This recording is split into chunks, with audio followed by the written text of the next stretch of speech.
Good morning students. Today I am going to start the revision chapters. बच्चे next month में हम लोग का एग्जाम होने वाला है और उस एग्जाम का जो पैटर्न है हमारा वो इस तरह का है। हिस्ट्री से हमारा 30 क्वेश्चन पूछा जाएगा, ज्योग्राफी से 30, सिविक्स से 14 और इस तरह से टोटल नंबर ऑफ क्वेश्चन जो है वो हमारा 40 रहेगा।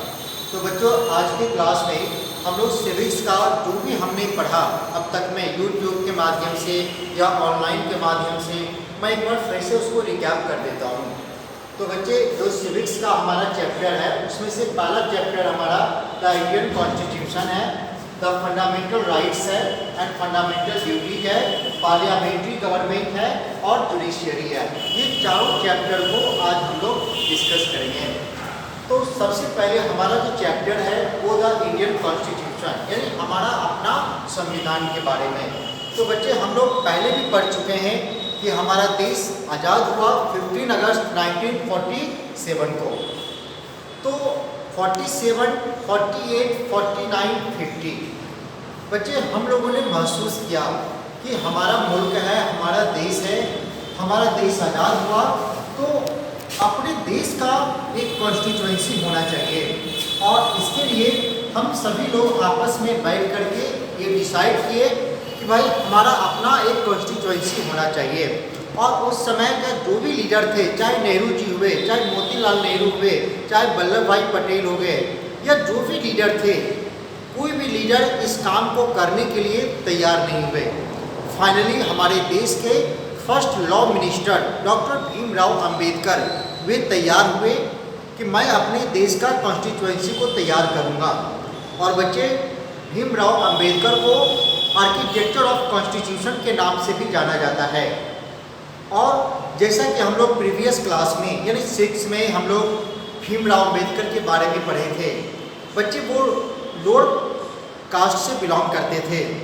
वो जब क्लास में जाते थे तो कोई भी आदमी उनको क्लासरूम में घुसने नहीं दिया जाता था। नहीं तुम क्लास से बाहर रहो। क्यों? क्योंकि तुम लोअर कास्ट से बिलोंग करते हो। कुएं का पानी पीने के लिए उनको नहीं दिया जाता था।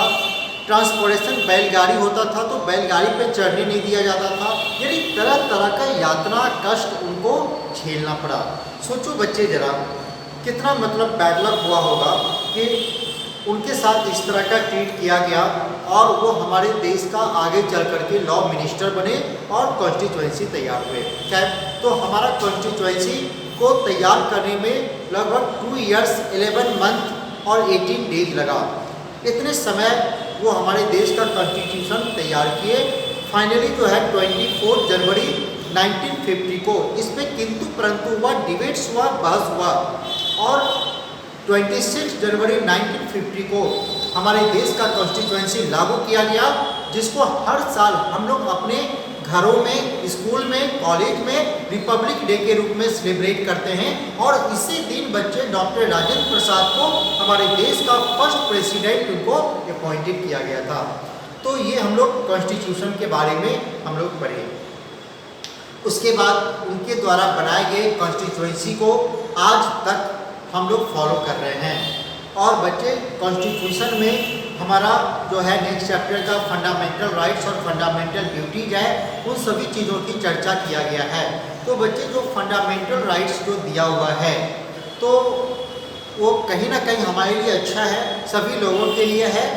तो फंडामेंटल राइट्स के बारे में हम लोग पहले भी डिस्कस कर चुके हैं। एक बार हम फिर से बता दें कि भारत के जो फंडामेंटल राइट्स जो हमको दिया हुआ है तो बच्चे उसमें ये चीज़ बताया गया कि आप भारत के नागरिक हैं, आप यहाँ के जो गवर्नमेंट पोस्ट है आप उसके लिए एप्लीकेबल हैं और पूरे भारत आपका एक घर के समान है। आप कश्मीर से लेकर कन्याकुमारी और अरुणाचल प्रदेश से गुजरात में बिल्कुल फ्री हो करके आप घूम सकते हैं। आपको ना किसी से किसी तरह का ना आई कार्ड डिमांड किया जाएगा, ना वीज़ा पासपोर्ट का डिमांड होगा, किसी तरह का कोई होगा नहीं होगा।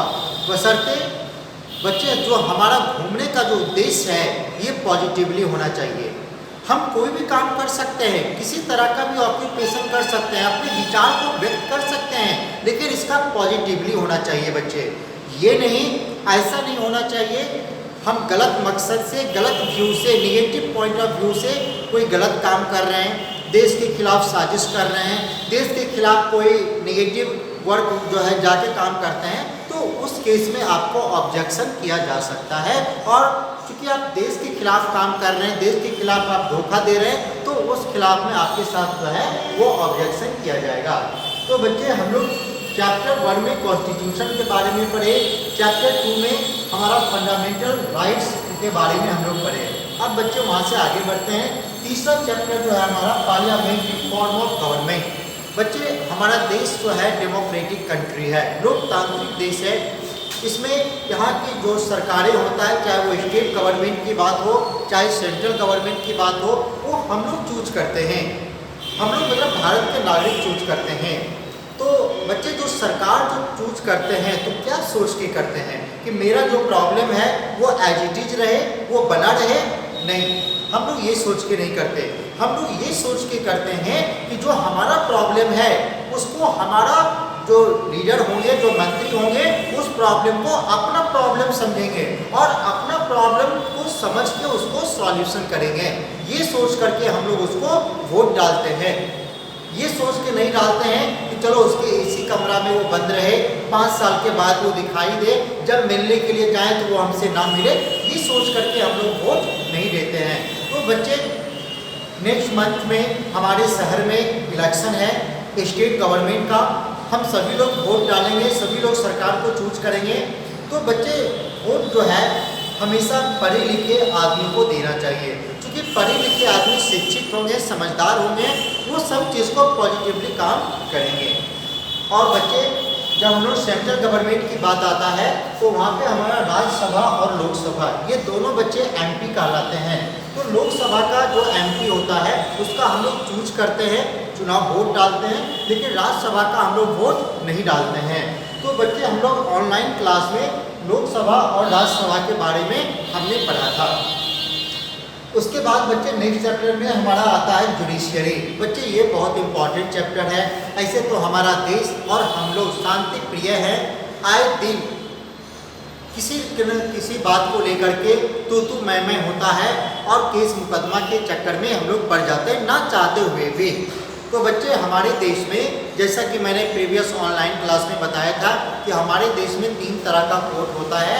एक सिविल कोर्ट होता है, एक हाई कोर्ट होता है और एक हमारा सुप्रीम कोर्ट होता है। तो बच्चे भारत के जितने भी डिस्ट्रिक्ट हैं सभी डिस्ट्रिक्ट में एक अपना सिविल कोर्ट होता है। फॉर एग्जाम्पल के तौर पे देखें, हमारे पटना एक डिस्ट्रिक्ट है, राजधानी बाद में पहले डिस्ट्रिक्ट है। तो डिस्ट्रिक्ट होने के नाते हमारे पटना के अशोक राजपथ में हमारा सिविल कोर्ट है। उसके बाद बच्चे हाई कोर्ट की बात आता है।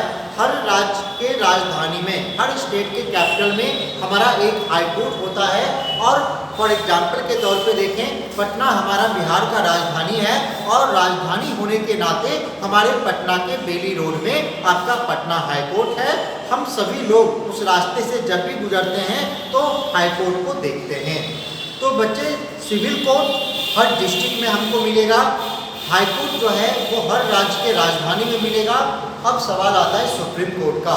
हमारे देश का कोई ऑर्गन्स अगर सबसे ज़्यादा मजबूत है तो वो हमारा सुप्रीम कोर्ट है, जो कि हमारे देश की राजधानी हमारे न्यू दिल्ली में स्थित है। तो बच्चे हमारा सिविक्स का जो सिलेबस था तो 4 चैप्टर था।